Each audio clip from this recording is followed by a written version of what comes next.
तो दर्शक बंधु मैंने आज भिडियो आमे आपको कही भाउज को केमिति पटेकी गेहिबे। तो झील मान को जदि पटेकी गेउछंती तेबे बहुत रिक्स अछि, किंतु भाउजंकर बीटी 36 एठी जेते गेहिले भी नो रिक्स। काइना भाउज मानकर बहुत जल्दी गरम होई थाए आ गेहिबारे एक्सपीरियंस बहुत थाए। तो चलंतु जानिबा केमिति भाउज को पटेकी गेहिबे आ मजा नेबे। तो दर्शक बंधु मैंने किछि पाइबा को हेले किछि हरेया को पड़े, सेमिति कि भाउज को पाइबा को हेले आपण को भाउज को किछि आकर्षणीय उपहार दबा को पड़े।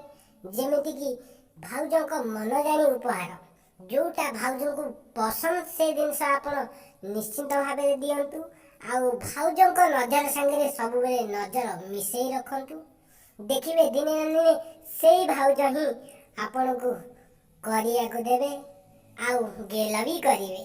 तो भाउज मानकर वीक पॉइंट होउची तांको घईटा को अभावटी पूरण करि पारनाहांती, से अभावटा को आपण पूरण करि परिबे जदी निश्चिंत भाबरे भाउज आपण को पाई फिदा हे जिवो।